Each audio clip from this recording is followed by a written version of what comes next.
Hey everybody, welcome to episode 30 of Two Guys, Zero Planners, brought to you by Pen Chalet. So, if you missed Fountain Pen Day, don't worry, because Pen Chalet always has the best pricing on any of the stationery needs that you could possibly imagine. Well, almost possibly imagine. I mean, if you're thinking of a fountain pen the size of a battleship, then you're going a little too far, and you may want to make your Anyways, head on over to penchalet.com, click on that radio podcast link at the top of the page, and enter 2 guys. That's the number 2 guys, all one word, for 10% off site-wide. And don't forget, any order over $50 in the US gets you free shipping. Thank you to Ron and Pen Chalet for sponsoring 2 Guys, Zero Planners. So, Urban, I totally slept through my alarm last night, so I do apologize for you waking up at 5 in the morning to record, and I wasn't here. It's okay, it was only 5:30. Yeah, I didn't realize I needed that much sleep. I woke up at 9 o'clock in the morning and looked at a message from you and went, that's not gonna be a good one. That was how many? 13 hours of sleep? Yeah, I guess you needed it. Yeah. Wow, yeah, you're right. It was 13 hours. Yeah, and as you can hear, I may be sleeping in tomorrow. Yes, now we know why you needed the sleep. Yes, for the people that watch my Pelikan Edelstein Topaz video and then turn right around and watch the 4001 Turquoise video, you're going to notice 2 very different tones in my voice. Primarily, I'm not going to have a voice. So you're on a bit of a turquoise kick now. What's next? That's actually a good question. I need to do a pen review because I just realized I did not review a single pen in all of October. So I'm either going to do the Vanishing Point or the Atelier Lusso. Do you even have any other pens you could review? No, I don't. But I am debating which route to go next, whether or not I want to get another medium to high dollar pen to review, or if I want to go ahead and do some more budget-friendly pens. Yeah, I mean, you could also continue reviewing inks. I mean, it's also fun. Well, I mean, my channel is called The Inked Well, so I think that would be on brand, maybe. Yeah, I mean, Mr. Ink Dependence is also reviewing sometimes pens, but mostly inks. At least that's how it feels to me. Well, inks are a little bit more economical for a YouTube channel. I'll put it that way. But that's true. Yeah. I also tried getting a little bit more cinematic with the turquoise video. So if it kind of gets a good reception, then I'll up the resolution from 1080 to 1440. That way it's a little bit more crisp when you downscale to 1080 on YouTube.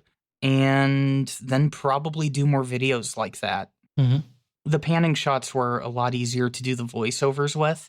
And that way I'm only having to worry about doing that intro piece to camera and scripting that part out. That way it goes a lot quicker and it's a lot easier on my voice at the end of the day. Yeah. It's easier to sort of do it in bits and pieces then, I guess, right? It really is. It's like, go ahead, get that first part set up, then edit 2 sections together, then voice over that. The editing takes about 10-15 minutes, which is a good amount of break. You know, I can hear people snoring in the background right now, listening to our podcast. Let's talk about FPC. What have you been up to? Yeah, there's 2 kinds of FPC. There's the website and then there's the podcast. Good news for the people that like the podcast. We just recorded another episode. Let's see how long it will take me to edit it. But yes, the plan is to regularly get out shows again. And on the website part, the one great thing is we just reached 50,000 inks. So people have entered 50,000 inks into the site, which is cool. And I also started working on it again. So there's this currently inked section where you can say, hey, I have this pen inked with this ink. And that sort of worked when you're on a computer, but on a mobile phone, it was really difficult to use because the table that I used there was too wide, and then you had to scroll, and then you scroll to the right, and then you didn't know which pen was in which row and stuff like that. So now there's like this nice mobile design, almost finished, and then it looks a bit like an ink swab card with all the data on it, and it should be easier to use. Yeah, and that's basically the whole plan for the next months, I guess, for FPC, to make it easy to use on mobile devices, because it's like 50% of the users are actually using mobile devices, and it's kind of hard to use right now because I basically built it for me and I use it on a computer. Well, that's one of the reasons, like, very briefly going back to the YouTube stuff, that's why I tried doing the 1080 this time around with the panning shots, because most people are watching my videos on their cell phones, and most of my analytics are from iPhones, which still cap out at 1080 when you're watching a video. Mm-hmm. Back to FPC, though, that's more interesting. Yeah, I mean, that's basically it. While my wife is doing NaNoWriMo, I sort of spend an hour in the evenings working on the site. I hope there's more to come if I don't get bored again. You know, I don't think I'm going to give you the option of getting bored. I could always keep poking and prodding you to do things. I mean, I have this wall full of index cards where I'm planning out what to do next. And that's fun. I'm very geeky that way, so I think that will work. There's nothing wrong with doing a Kanban system. Yes, I'm a big fan, at work at least, of it. You know, honestly, I prefer Kanban over a few other organizational things that people like to try to do. It just, I don't know, it's easier for me to just organize things like that. I mean, at work, this is all digital because we are distributed around the world. But here I can basically do it by hand and use tape to stick the index cards to the wall and stuff like that. That's really a lot of fun, actually. So I even get to use my stationery there. It's pretty cool. Like, which notebook or which note cards are you using for the setup there? Oh, those the basic the cheapest I could find at the store, like €1 for 200, and they are sort of fountain pen friendly actually. Which is surprising, even for Germany. Surprising even for Germany. Yeah, I mean, school kids write with fountain pens here, so it's that uncommon to have people use fountain pens, but still the cheapest of the cheapest, generally not fountain pen friendly. Point taken. I need to actually dedicate one of the walls in my bedroom to that, but I need to put some more soundproofing up. Organization or soundproofing? Yeah, both of it. It's sort of, I don't know, if you then put the cards on top of the soundproofing, then it sort of defeats the purpose, right? Yeah, I have an idea. It involves a Sharpie. Yeah, that's one time use only, I guess. Yeah, and this foam is kind of expensive. Maybe not. You haven't edited an episode of FPC in so long. Do you remember how to do that? I think I remember how to do that, yes. I mean, I'm not doing as much editing as you do anyway, so I know the basics. I haven't gotten further than the basics anyway, so I think I should be able to do this. And I tried out this TeamSpeak multi-track recording, so I hope that lining up the tracks will be even easier then. It actually makes life a lot easier. Everything is, for people that are doing podcasts out there, seriously, use TeamSpeak if you've got more than one person. That way your backups all start at the same time. It just makes life a lot easier. And yes, Urban's right, lining people up takes like 5 seconds instead of 2 or 3 minutes. I imagine you can basically inspect the two tracks and almost don't have to check. Yeah, all I do is zoom in vertically on the waveforms, and I look at like the first waveform for each person, line it up, and I'm done. We also tried to make the episode shorter. I'm not sure if that worked. Probably not. How did you try to make it shorter? Well, we also have a show notes document there, and we tried to cut out as much as possible beforehand, but somehow the discussions sort of crept up anyway. And we talked about stuff. So let's see. That should be interesting. How long do you think it's going to end up being? So we recorded for 1.5 hours. I don't think there's much to cut out, actually. I don't think you and I have ever recorded for 1.5 hours. No. I'm partially okay with that. Yeah, it's a bit too late for you to, I don't know. But it's also like we were 4 people, right? So there's also that. Yeah, that is true. Honestly, you're right about that. The time zone really makes it a little bit more difficult to go on for anything more than an hour. Because especially, well, no, I guess we're getting ready to do time change here in about 2 hours. So it'll be back to recording at 10:45 again. Yay, 10:45. Okay. That's cool. Yeah. Well, and then there's the chance I may be working overnights, which means I'll just be able to sync up to whatever time during the day is best for you. Yeah, we'll see. Always trying to make the show better. That way we can actually get closer to my ultimate dream of doing this show weekly. I'm doing the finger steeple over here. It's more ominous on my side of the microphone. Like, imagine Mr. Burns. Excellent. Is now the point where I say that I don't like The Simpsons? Honestly, I quit watching The Simpsons in season 7. Yeah, so you watched 7 seasons more than I did. To be fair, the animation got a lot better after season 2. And the jokes were actually partially funny for 5 seasons. Yeah. But no, I wouldn't hold it against you. But then I watched basically all of Monty Python's Flying Circus, which is also weird, but in a different way. Now, to be fair, the only Monty Python stuff I have ever seen is Holy Grail. I think I may have also seen Life of Brian, but I have gotten really drunk since then, so I can't quite say I remember it. Yes, I have a sticker on my laptop from the, what was it, 30, 40 year anniversary viewing at the cinema from Life of Brian. Anyway, we are sort of not talking about stationery again. This is what happens when your co-host has lost his voice and is starting to get a little bit loopy because when his throat hurts, he has a very interesting concoction of things to keep it held together long enough to get stuff done. Okay. So maybe inks. Did we talk about inks yet? Well, we talked about the 2 inks I reviewed, which watching the videos is probably going to be a little bit more concise than me rambling on about how I love turquoise.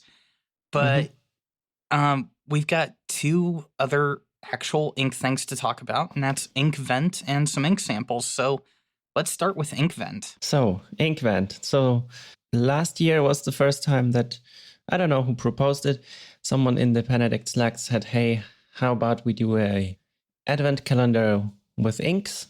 Then a smaller group of us decided to send a random other person in the group a set of ink samples.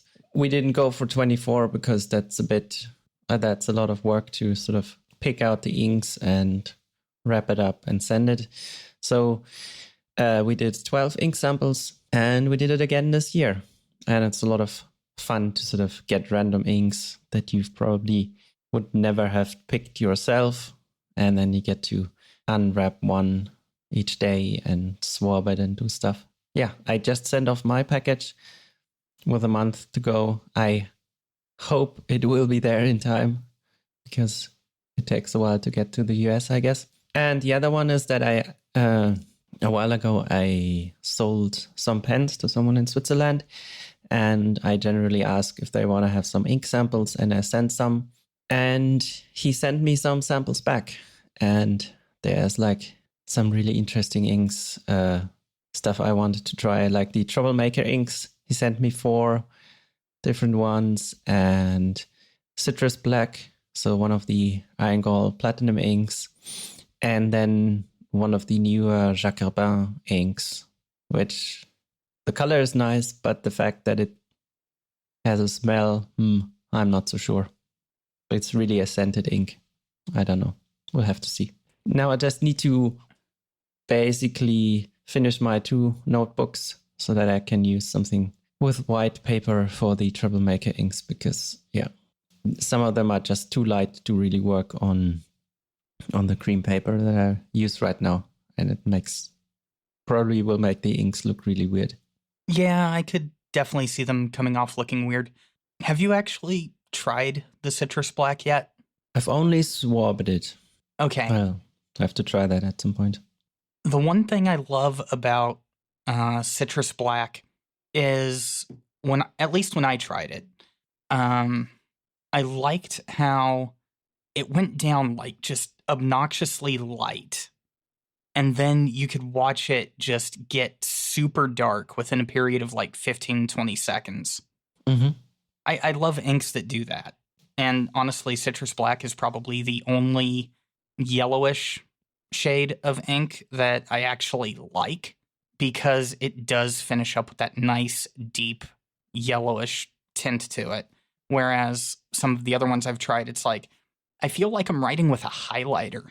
Yeah, I'm really looking forward to it. Maybe I'll just ink it up and use it for letter writing, because there I'm using white paper anyway. So maybe that works. Maybe that works.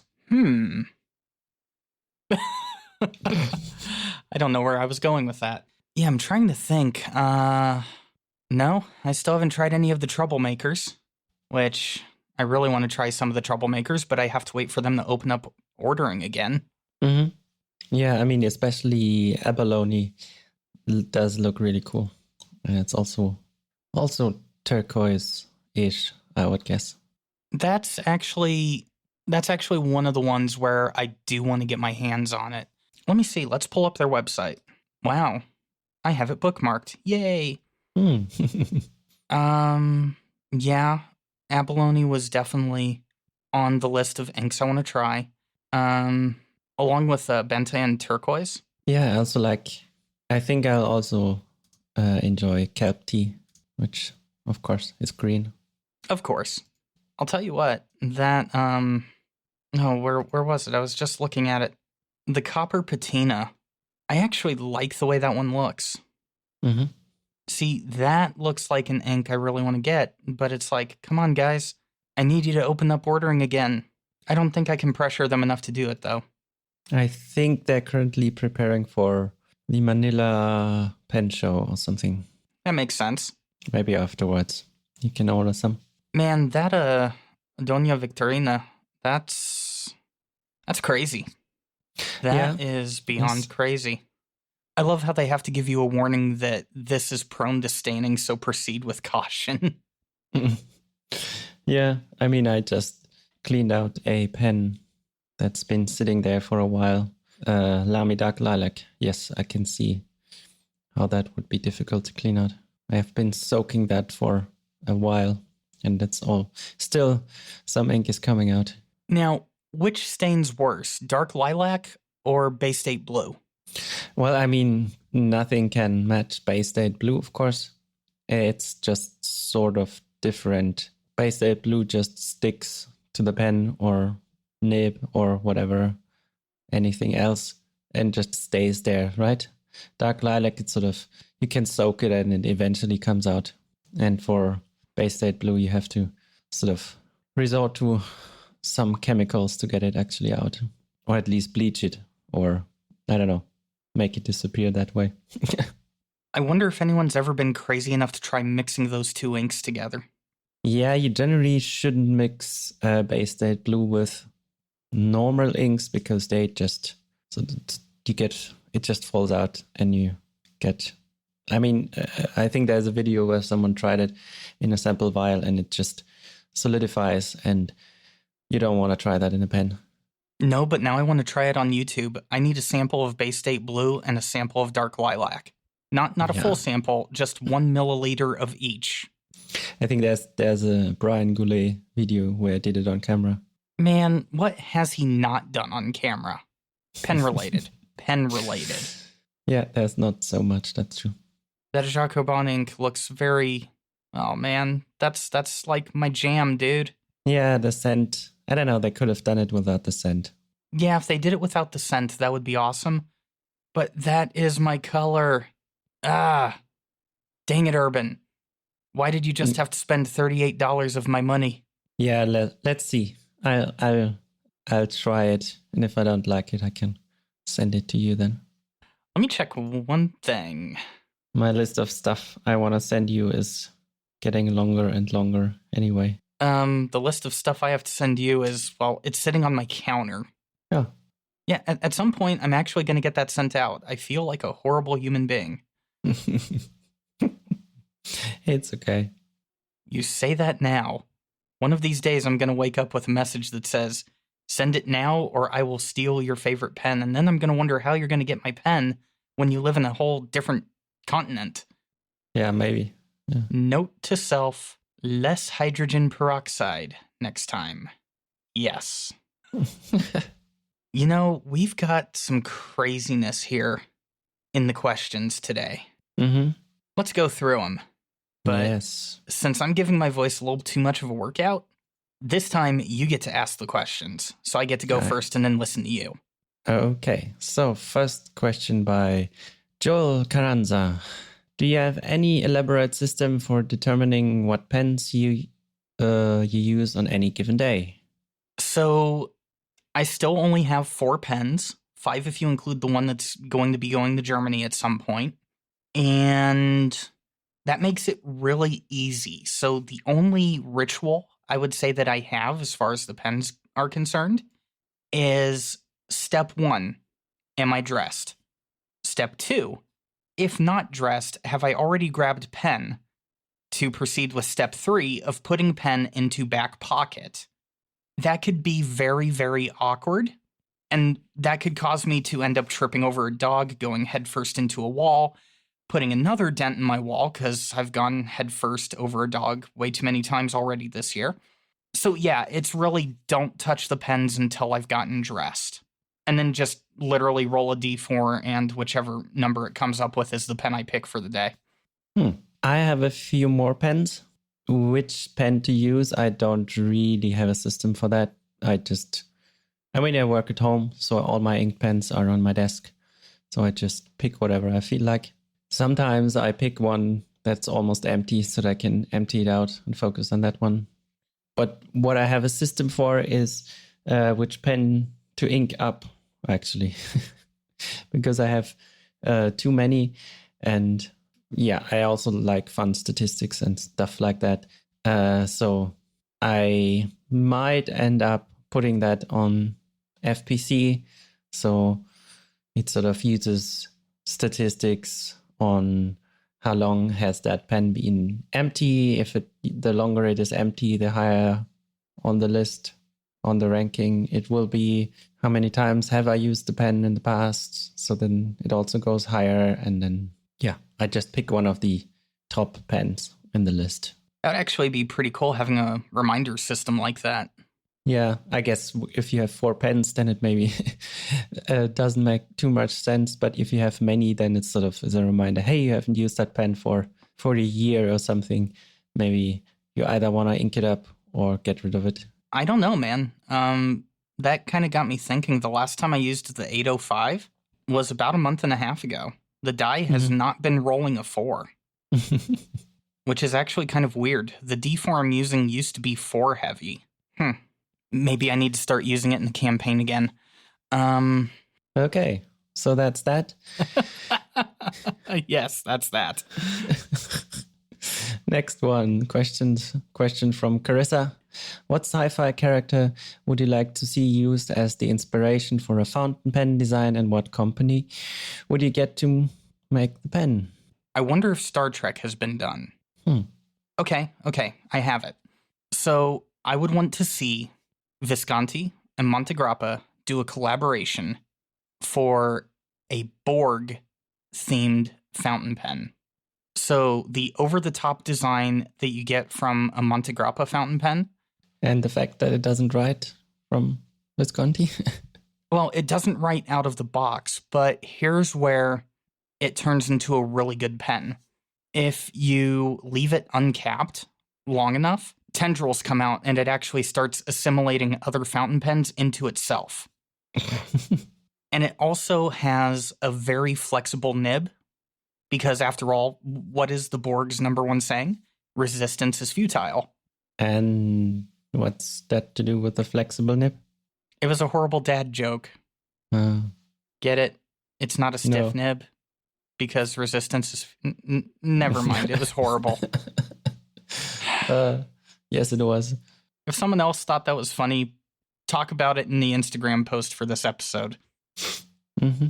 That way I don't feel left out and all alone with my crazy fountain pen ideas. What about you, Urban? I don't know. It's hard. I don't really read much sci-fi, so I don't know. Nothing comes to mind, actually. Okay, then for you, replace sci-fi with fantasy.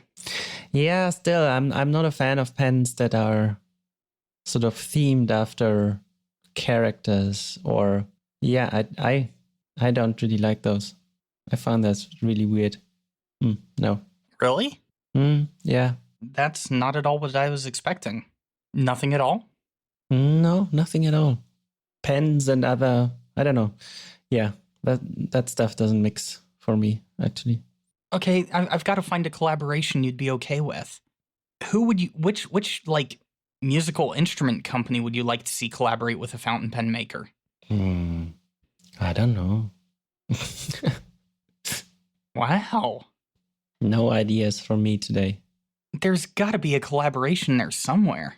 I'm all spent from last time with the crazy Lamy pens and stuff. Okay, there is that. I mean, we get a lot of those questions where people are like, come up with collaborations for things. I do agree with you. There are only so many crazy collaborations you can do. That's kind of why I came up with a Borg pen. I don't think I'd come up with a pen yet that could assimilate others. But let's see. We've done a Lamy collaboration. We've done a celebrity collaboration.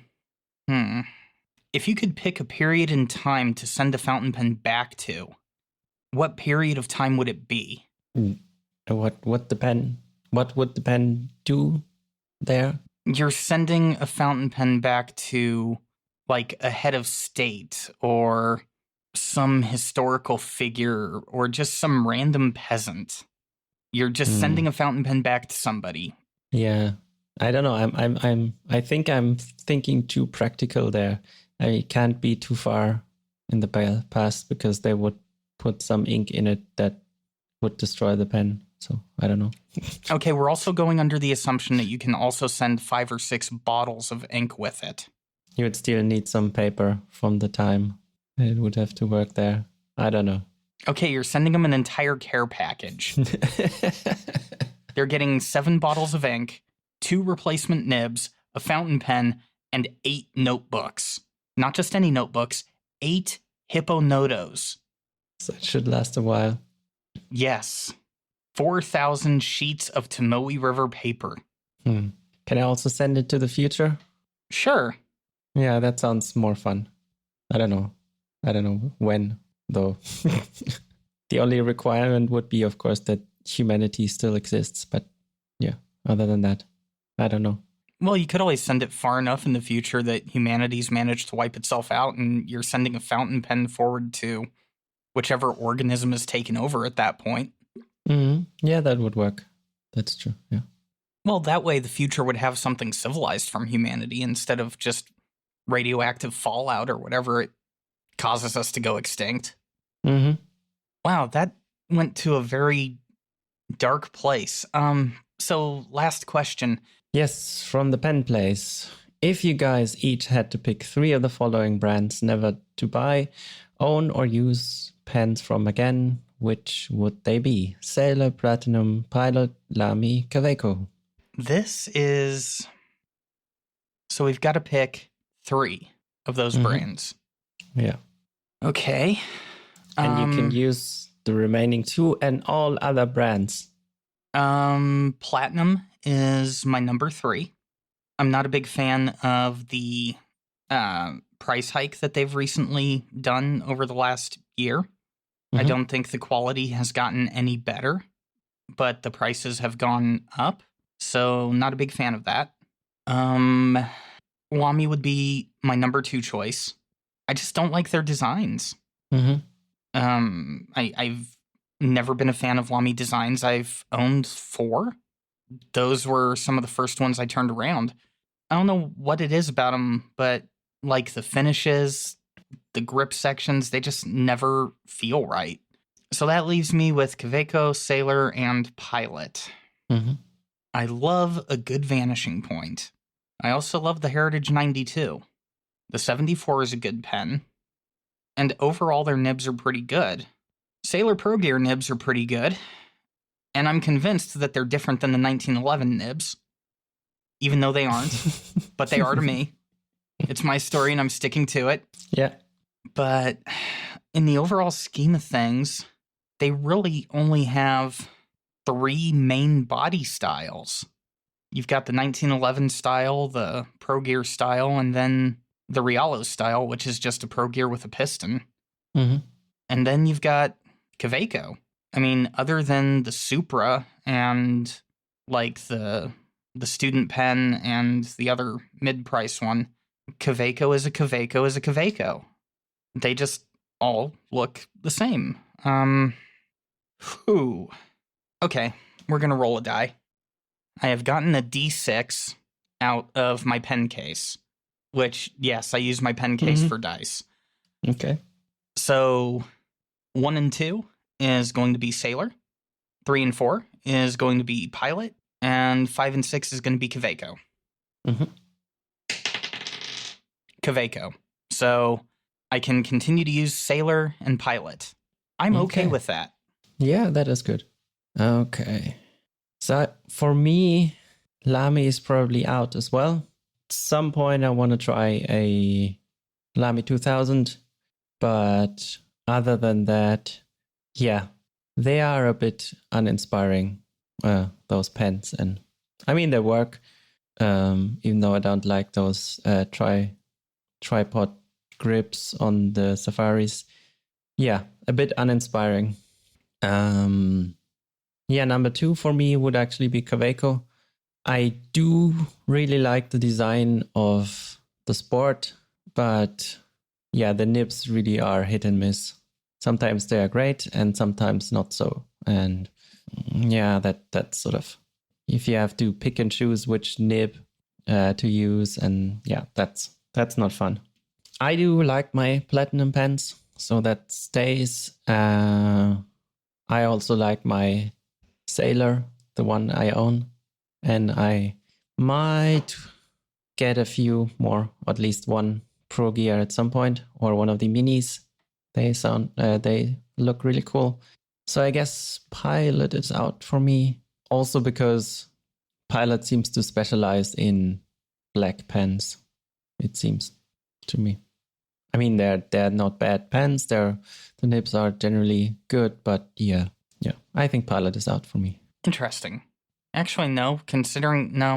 Actually, from you, that's actually almost expected. Which pen had the best nib that you ever used? I think that's still my Leonardo. Overall, that is sort of the best nib, and it works on basically anything.